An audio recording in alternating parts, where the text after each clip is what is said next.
गुरु ब्रह्मा गुरु विष्णु गुरुर्देवो महेश्वरः गुरु साक्षात् परब्रह्म तस्मै श्री गुरुवे नमः। मेरे प्रिय अनुशासित छात्रों, खास करके बिहार प्रांत के ग्रामीण क्षेत्र में रहने वाले मेधावी मेहनती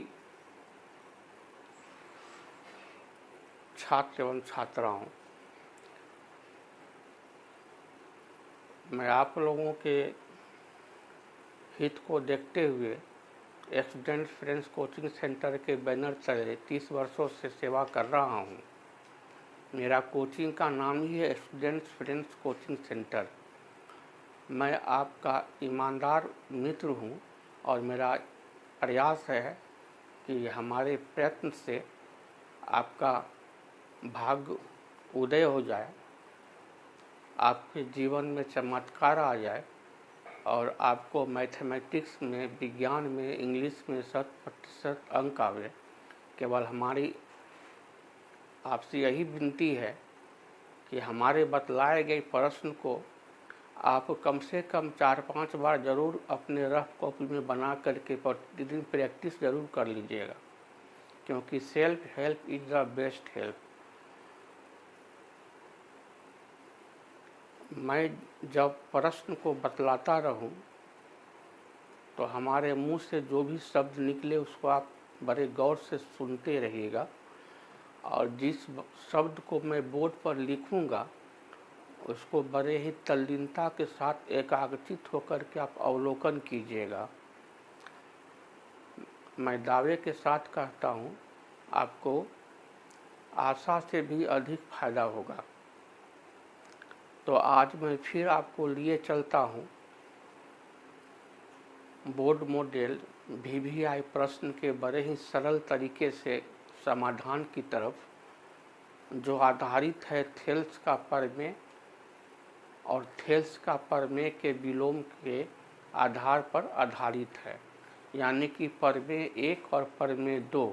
और बिहार सरकार की जो पाठ्य पुस्तक आपको अवेलेबल है, सरकारी किताब, तो उसमें आपका प्रमेय हो जाएगा ये 6.1 और प्रमेय हो जाएगा 6.2। प्रमेय 6.1 होगा आपको थेल्स का प्रमेय, जो कि हम आपको सिद्ध करके बतलाए हुए हैं। किसी त्रिभुज के एक भुजा के समांतर खींची गई रेखा अन्य दो भुजा को समान अनुपात में बांटती है।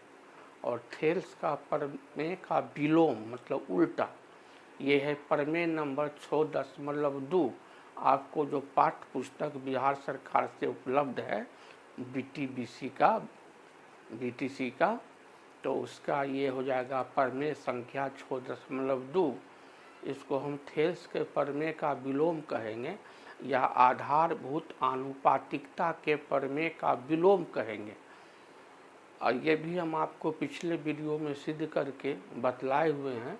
जो विद्यार्थी नहीं देख पाए हैं तो हमारे पिछला वीडियो को आप अपने मोबाइल पर जो है देख करके और उसको समझ सकते हैं। प्रमेय 6.2 है कि त्रिभुज की किसी दो भुजा को समान अनुपात में विभाजित करने वाली रेखा तीसरी भुजा के समानांतर होती है। तो अब हम आपको लिए चलते हैं प्रश्न पे।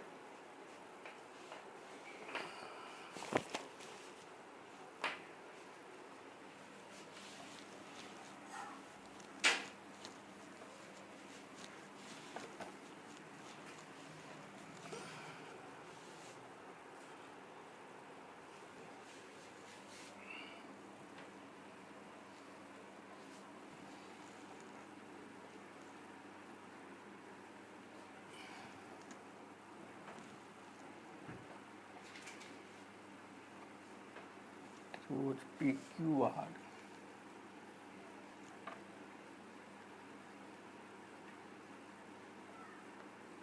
की भुजाओं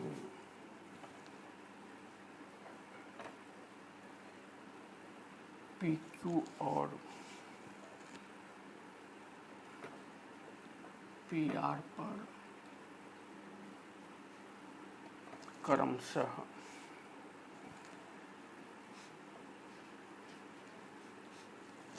बिंदु ए और एफ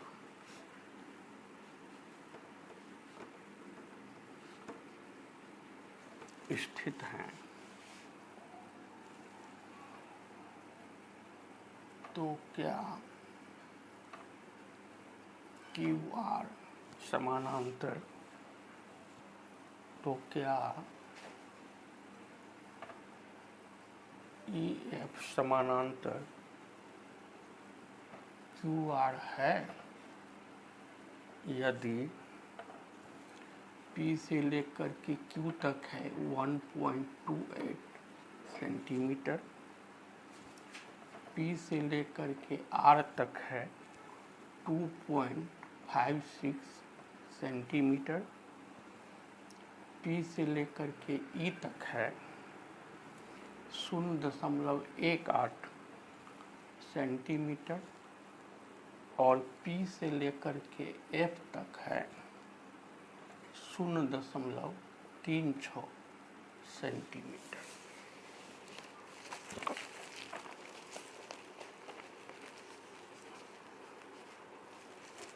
तो जो प्रश्न कह रहा है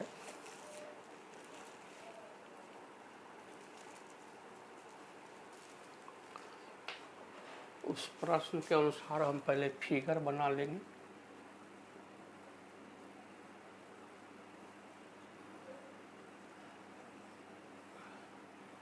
ये है मेरा ट्रायंगल त्रिभुज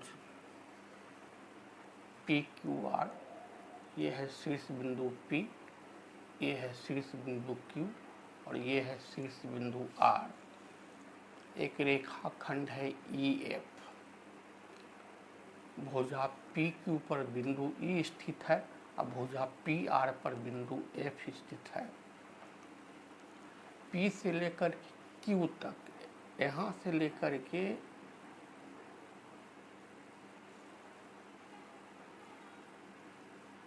P से लेकर के Q तक, यहाँ से लेकर के यहाँ तक है 1.28 और P से लेकर के R तक, बिंदु P से लेकर के बिंदु R तक, यहाँ से लेकर के यहाँ तक है 2.56।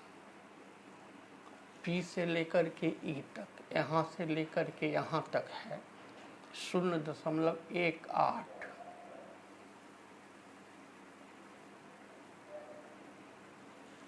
और P से लेके F तक, यहाँ से लेकर के यहाँ तक है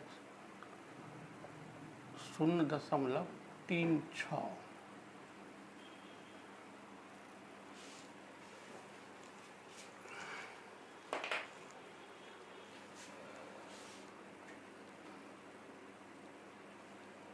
माना कि त्रिभुज PQR में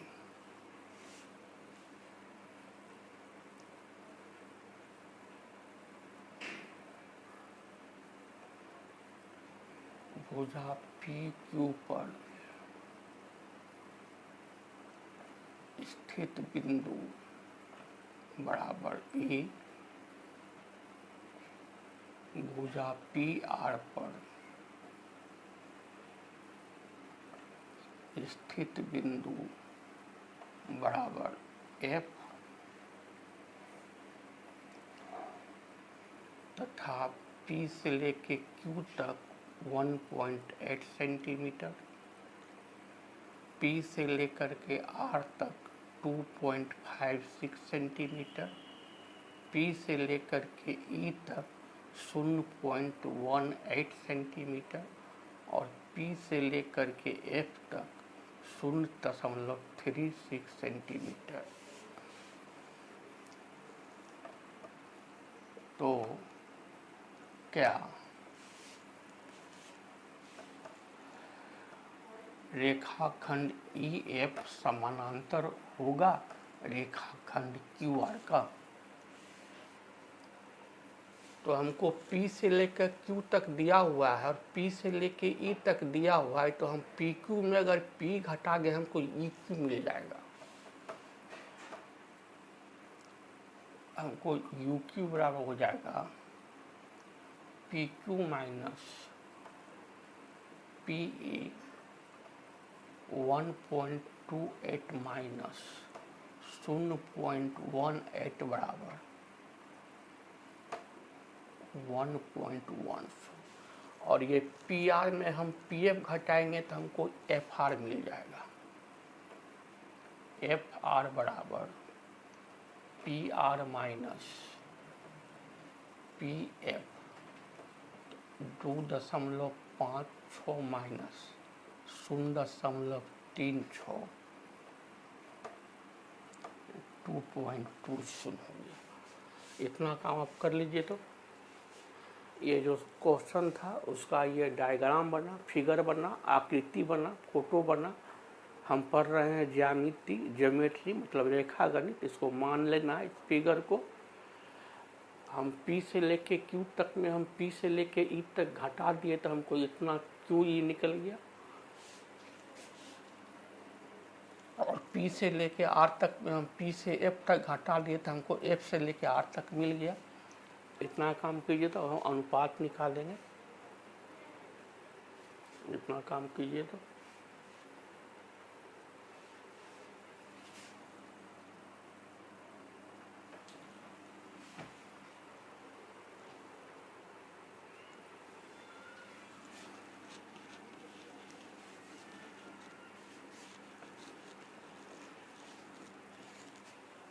अब हम बाएं तरफ का अनुपात निकाल रहे हैं।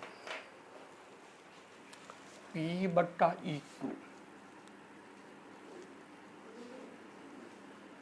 PE बट्टा मतलब अनुपात EQ P से लेके E तक है 0.18 बट्टा E से लेके Q तक हमको आया है 1.10।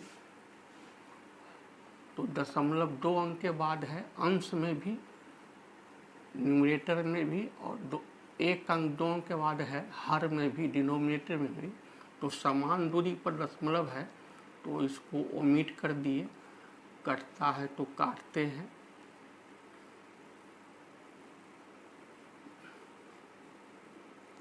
ये हमको आ गया 9/55। अब हम दाईं तरफ काम करते हैं। PF बट्टा FR P से लेके F तक है 0.36 और PF से लेके R तक आया है 2.20। तो 0.2 अंक के बाद है अंश में भी, 0.2 अंक के बाद है हर में भी। तो समान दूरी पर है तो दशमलव हटा दिए, काटते हैं। 4 से काटते हैं।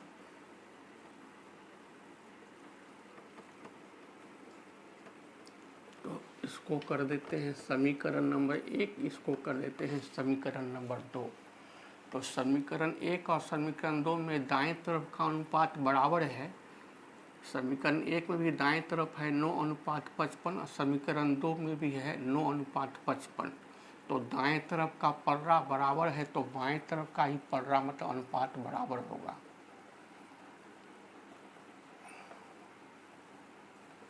समीकरण 1 तथा समीकरण 2 से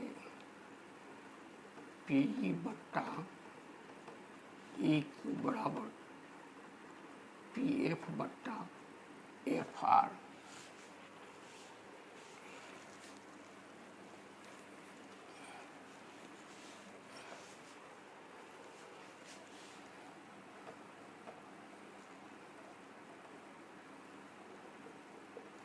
इसीलिए हाँ EF समानांतर QR, क्योंकि थेल्स के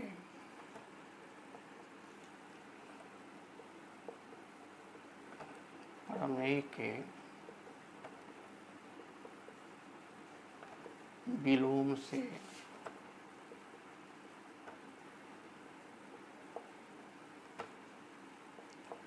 हम जानते हैं कि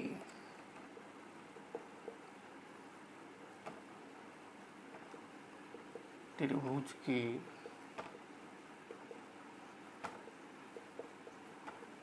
किसी दो भुजा को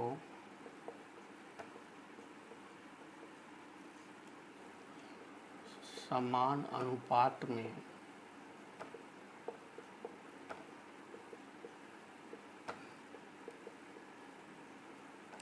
विभाजित करने वाली रेखा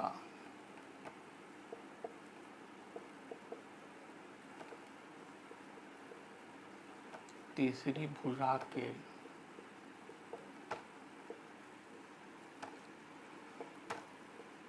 समांतर होती है। और यही बात आपको प्रूव करना था, प्रूव हो गया। अब आप इसको नोट कर लीजिए। सवाल हमसे जो जानना चाह रहा था तो हमने सवाल का जवाब दे दिया बड़े ही तर्क के साथ और सही तर्क के साथ। ज्योमेट्री के प्रश्न का जो आप हल कीजिएगा तो बड़ा ही सटीक तर्क प्रस्तुत कीजिएगा जो प्रमेय के अनुकूल हो, थ्योरम के अनुकूल हो।